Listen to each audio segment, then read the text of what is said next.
Are Chelsea going to make the Champions League this season? That is the real question, Chelsea fans. That is the Chelsea fans' only question for the remainder of this season. Are we going to make the Champions League? I'll be honest, I don't think we do. I don't think we will. I think we are going through probably one of the worst periods of our season. Villa 2, Chelsea 1. Another victory for Villa. Another game for Chelsea. I think we have to go back to December 12th, I think, for our last away win. That is over 2 months ago. We now have another injury, Trevor Chalobah, which looked like a rib injury. It's another injury to add to Maresca's long list of injuries that we've had this season. I don't know how and when we get another victory. We have Southampton on Tuesday. Very, very difficult game. Some will say that we should win that, but as you can see already, there is no winnable games. There's no easy games in the Premier League for any team this season. Before we get into the video, please make sure you subscribe. Please make sure you like the video. Please make sure you leave your thoughts below as well. Where do we start? Maresca. Maresca tried to change things. I think when the lineup came out, one of the things I've been screaming for is a back three centre-backs on the pitch, helping each other, helping the goalkeeper, using the wider areas, the right wing back, left wing back, bombing down the wing, overlapping, helping out the attackers, the wingers. But we never got that. We got Reece James in midfield. It was still a 4-2-3-1 with almost Enzo playing a bit higher up the pitch with Reece James more in the midfield role alongside Moises Caicedo. And I'll be honest, I did say in the first half, I was tweeting and WhatsApping and all the rest of it and saying that this actually looks like we're going to dictate the game. We're going to play really well. We had a lot more possession. We were able to get the ball forward to Pedro Neto, who out of all our players last night was probably the only player I can really hand on heart say gave his all out there. But we just didn't take our chances. It's the same story that we have every single time. We do not take the chances. We do not get we get the ball in the right areas and we just don't take those chances. And as Chelsea, you can never be comfortable with a 1-0. You know, years ago, under Jose Mourinho, you'd be happy with a 1-0. There were so many games where we scored a goal, but we dictate the game. We control the game. We defend well. And you see out the game. And we all joked, say we, but other fans joked about parking the bus and allowing teams to come at us and apply the pressure. But we parked the bus very well under Jose Mourinho. The same cannot be said about Enzo Maresca, because at 1-0, and this is where I question Maresca again, at 1-0, and I know the bench wasn't the best as well, let me put that out there as well, but at 1-0, you still have to be able to control the game. And we played well for 20 minutes or so. We get the early goal, brilliant goal by Enzo Fernandez, really good, beautiful assist from Pedro Neto. And Enzo again played well. He's almost close to tears at full time. That's how much it meant to him. He ran his arse off all game. Only to come away with 0 points is crazy. But brilliant goal from us. But we don't take those chances. We don't make Villa pay for their mistakes at the back. Defensively they were poor in that first half. We were on top of them. It was just a game that we should have took by the scruff of the neck and we should have won, and we didn't. And when you have that many chances in a game, you have to take them. Because one of the things you could see, especially in the back end of the first half, and more so in the second half, was Villa growing into the game.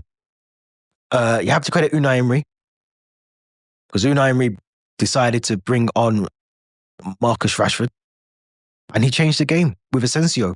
There are 2 signings in the January window. But who would have thought bringing in 2 players in the window in January would actually bolster your squad? It would improve the squad. Something that Chelsea should be doing is trying to improve the squad. Instead, we've made the squad weaker. We've got Conference League football coming up. Copenhagen. We've made our squad now, our size of our squad is a lot smaller than it was before Christmas. So I look at Maresca, I look at our bench, and I have to question a lot of things. I have to question a lot of things with Maresca. Why play 3 centre-backs and have 1 in the midfield? Why not just play 3 centre-backs with the wing-backs? You start the game with 3 and have to then, you lose Trevor Chalobah, which I think will be a lengthy injury. It looked like a really bad injury to his ribs. So you lose a centre-back now. You're now down to the bare bones of Tosin, Levi Colwell as the centre-backs. You're down to the bare bones.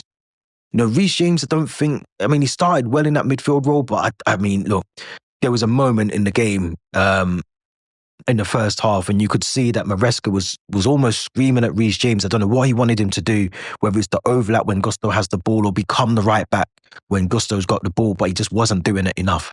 And you could see, if you watch it back, you can literally see Maresca screaming at Reece James. He wasn't happy with Reece James in that role, but he puts him in that role. So, and I feel like Reece James may have been a bit confused as to what his role actually was. Was it to play right back? Was it to be inverted in the midfield? It just didn't seem to work in that second half at all. But this is more the same. You look at Bournemouth, lost. Arsenal, dropped points. This was a perfect opportunity. Villa as well, they're just behind us. Villa are just behind us in the league. This was a perfect opportunity. The most perfect opportunity to get 3 points yesterday. And it was there for the taking. We've got no excuses. Villa had a game midweek against Liverpool. And in the second half, you would have thought it was us that had the midweek game. We were poor. We were so poor. It's unbelievable. And it comes back to what I keep saying about Maresca. There is no plan B. There's no other options.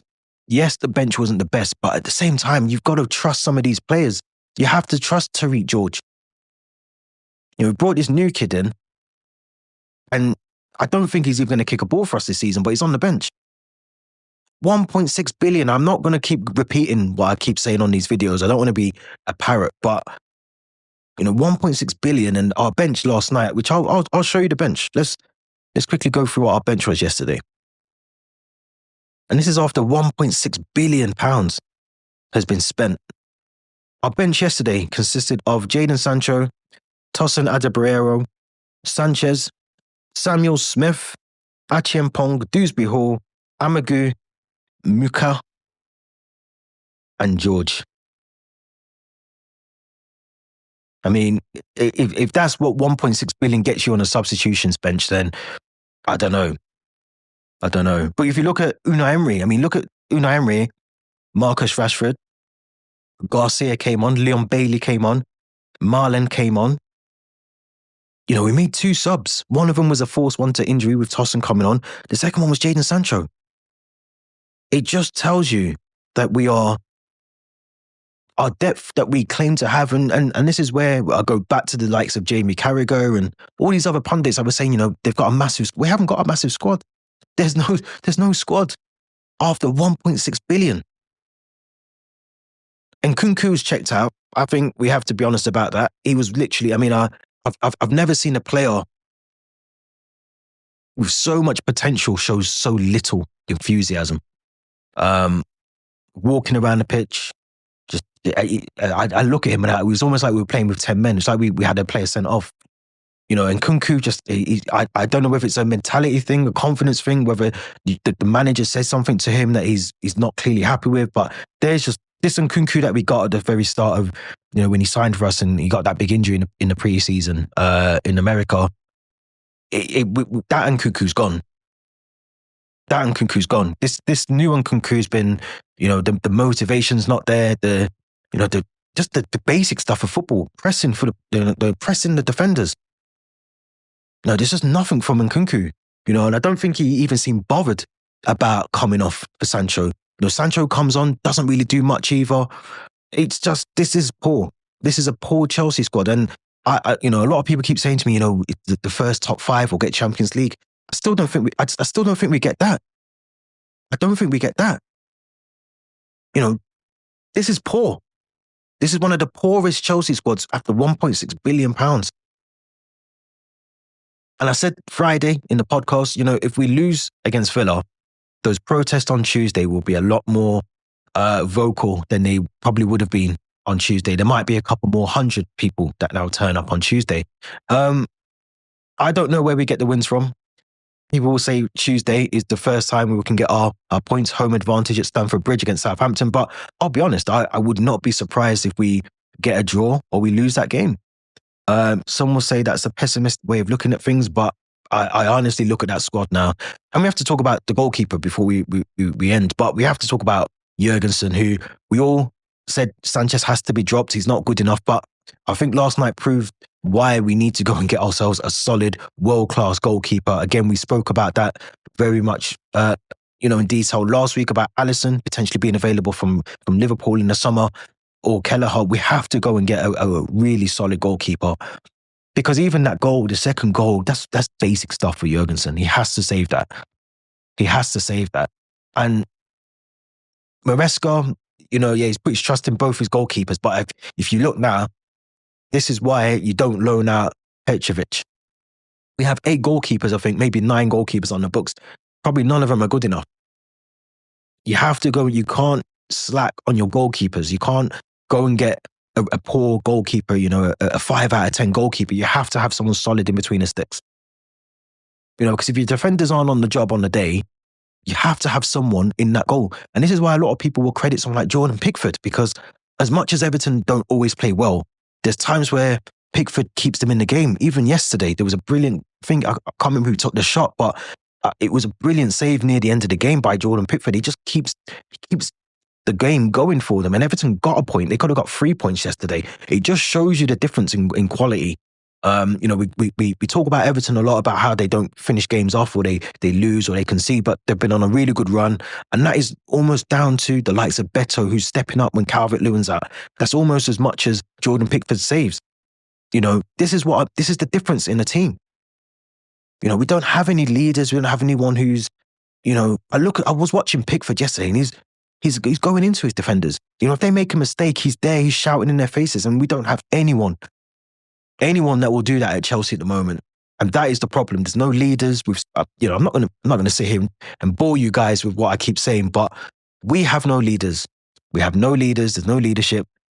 There's nothing in the team. It's a soulless club, unfortunately. And, the protest on Tuesday, I don't think will change much. I don't think the protest is going to be, a lot of people are going to protest and then go straight into Stamford Bridge. So I don't think protesting and then go into the game is going to solve anything. What I hope it does do is shed a lot of light on the issues that maybe some Chelsea fans aren't really fully aware of, or they're not clued up about. But I don't think it's going to change results on the pitch. It's not going to change anything for us this season. It might not change anything in terms of our sporting directors, but what else can Chelsea fans do now apart from not go to the games? I think that's the next thing. But in terms of the team, the performances, something has to improve on Tuesday. If it doesn't, I've already written off top 4. I've written off top 4, top 5, whatever it is, Champions League football. I don't think we're going to get that. But a lot of those players have to walk into that dressing room or walk into Cobham on Monday and seriously think, have they given enough in that game? Could they have fought a little bit harder in that game? For me, Enzo, Pedro Neto are probably the only 2 players. Only 2 players, because we don't single out Cole Palmer enough. Yes, he's very young still, but, there's difference between someone like Mo Salah or Yamin Lamel or Endrick. Your team can be playing really shit and really bad, but you always have one player in the team that steps up. Liverpool have got Mo Salah. Barcelona have got Yamin Lamel, who's a lot younger than Cole Palmer. Endrick is another one. These players, they don't care about the team. They're just born winners. When you've got a born winner, and I'm not saying Cole Palmer's, he's not at fault for everything, but when you're under the cosh and your team aren't playing very well, you need to be the player that steps up and gets them the 3 points, or gets them the second goal, or scores the match-winning goal. And Cole Palmer's gone off the board a lot. We have to talk about him as well. We praised him a lot when he was scoring, left, right, 4 goals in one half of a game. But when he's not on the game, other players need to step up. But Cole Palmer has to step his levels up as well. Because you're at Chelsea Football Club, there's a lot of onus on you. There's a lot of people focused on you based on what you did last season. So he has to step up. He has to do more. And if he's not going to do more, then Maresca has to sub him off. No one's unsubbable in that team at all. So Cole Palmer has to do more. Chelsea have to do more. Massive dilemma for Maresca on Tuesday. Who does he have in between the sticks? Flip a coin, Sanchez or Jorgensen. They're both as bad as each other. So interesting to see what comes from the press conference around Trevor Chalobah. I haven't looked at what was said after the game. I flicked over to the boxing straight after the match finished, but I'm pretty sure Maresca said that the objective is not top four this season again. So the flip-flopping about top four doesn't surprise me with Maresca. But I want to know from you guys, when will Chelsea get their next win?